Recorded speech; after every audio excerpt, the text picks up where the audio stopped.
Hi guys, welcome back. So today I want to talk about plants that I think every cottage garden should have. Now this is just my preference. This is kind of what I've seen when I've done research on cottage gardens. I am excited to start establishing some cottage gardens in my yard and in my garden. So I just wanted to talk about some of the plants that I think every cottage garden should have. Now this is just my preference, my opinion, so if I accidentally forget something or I didn't mention something that you think that might be in it, by all means definitely make it your space, make it your garden. I wanted to do something that if you're not sure where to start but you know you really want a cottage garden, I think these are great spots to start. So I'm not going to be going into too much depth on each plant because that would just take too long. So I'm kind of giving a wide variety of plants and briefly talking about them. If you want, in later videos I can do more in depth. So like plants for early spring, and that can be one video and I can go more in depth, or plants for midsummer or late summer and go more into depths. But this particular video, I'm just going to be kind of giving you ideas of plants, and then I will be going into later detail I can in a different video. And I touch on 4 different type of plants, you could say. So I touched on perennials, biannuals, annuals, and then bulbed. Oh, wait, 5, I guess. And then I also did climbing plants as well that are great for climbing over trellises and arbors, because I think those look really good in a cottage garden. So I want to begin with saying make it your own space. So typically cottage gardens, you see a lot of pinks, lavenders, a little bit of white, blue, kind of pale pastels.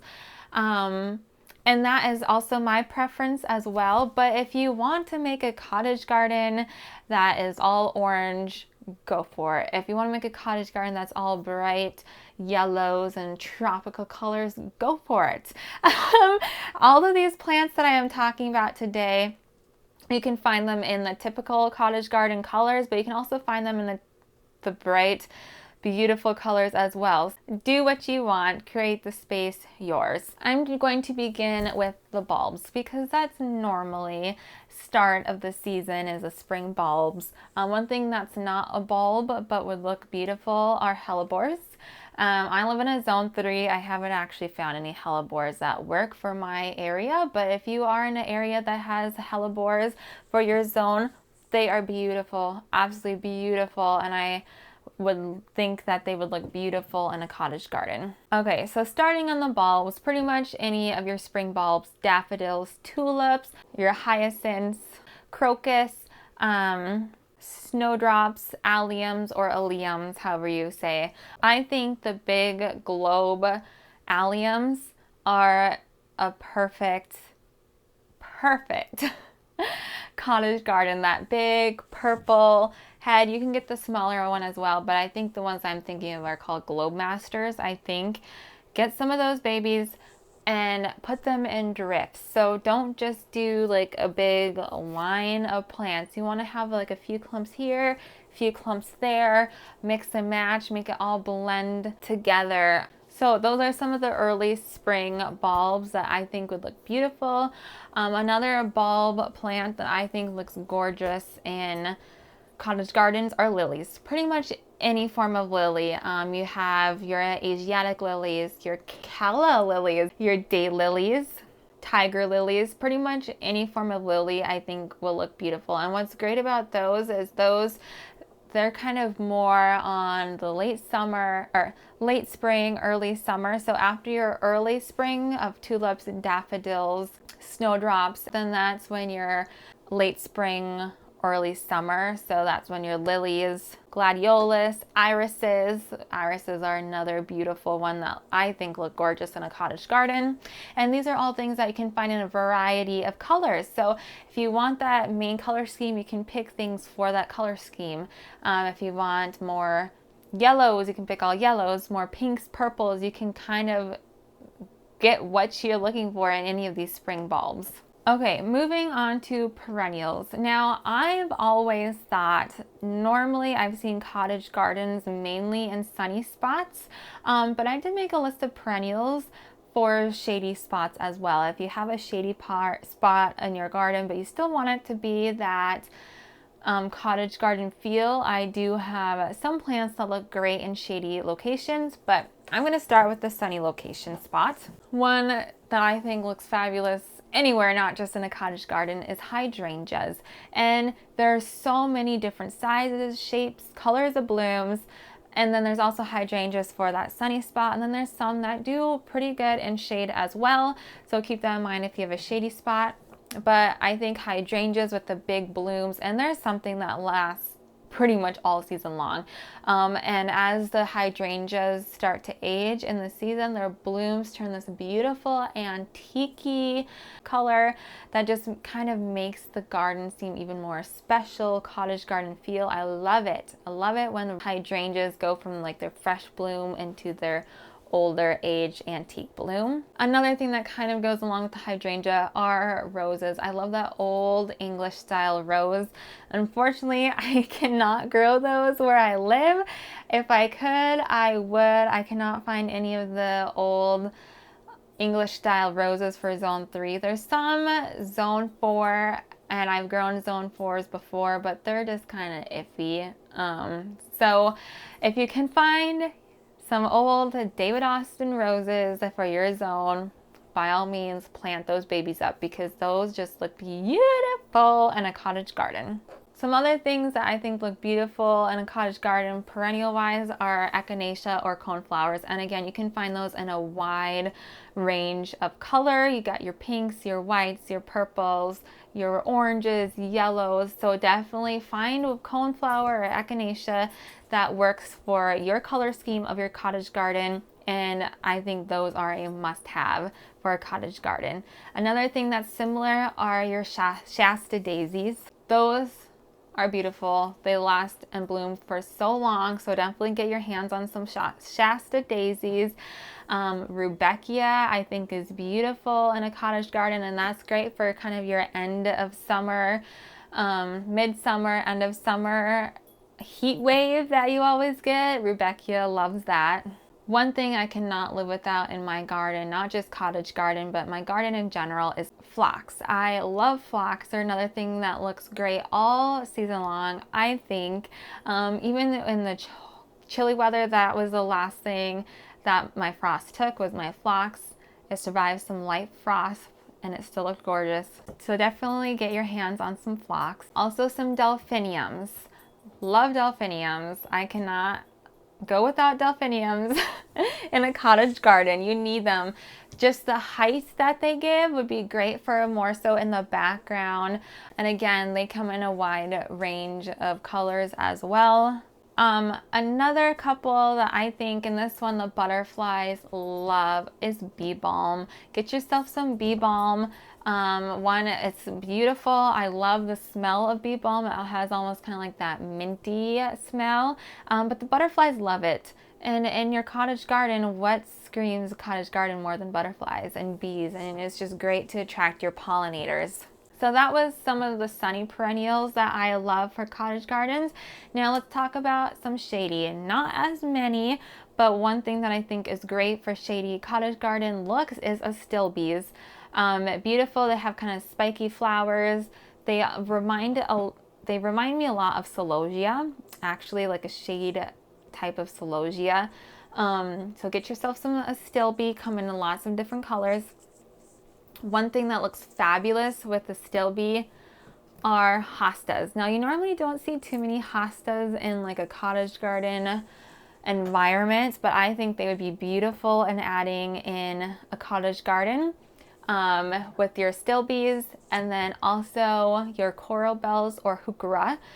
I think those are fabulous for shady. To heuchera and hostas, they do bloom, but most of the time you're looking at their foliage, their leaves, textures, color, more so than their blooms, but they do bloom, and they're beautiful blooms. So once they're done blooming, you just kind of deadhead those blooms and their leaves still look just as beautiful, if not more beautiful, in my opinion.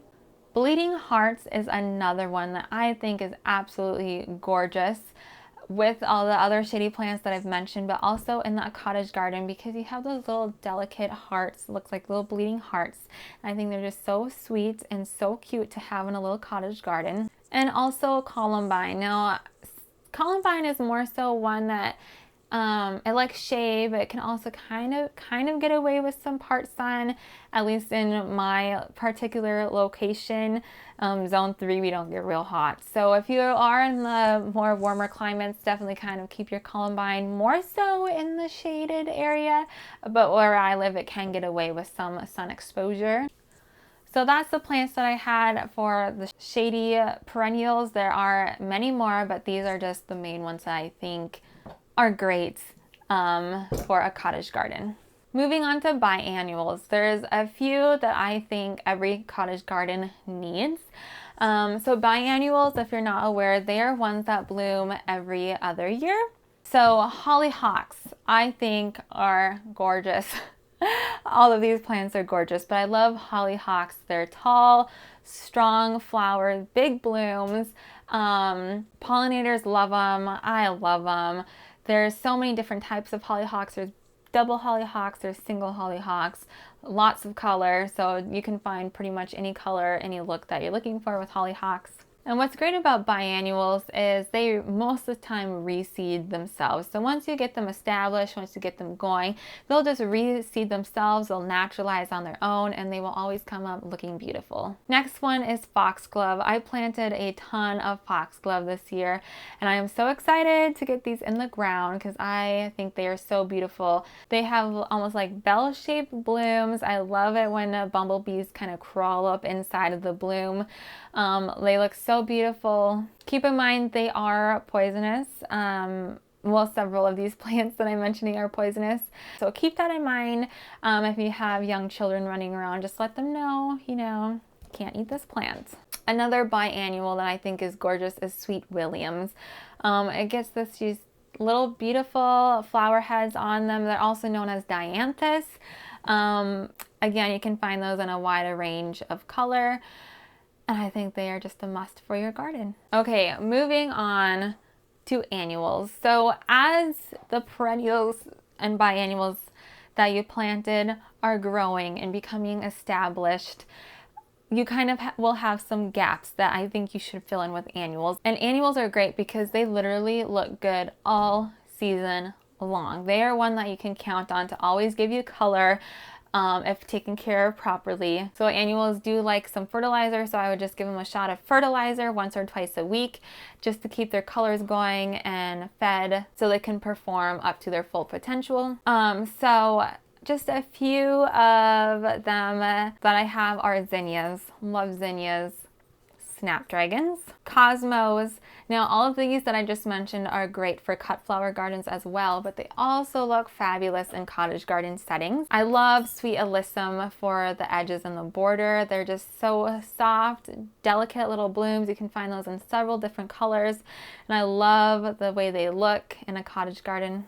Larkspur, that's another kind of tall. It reminds me in a way of delphiniums.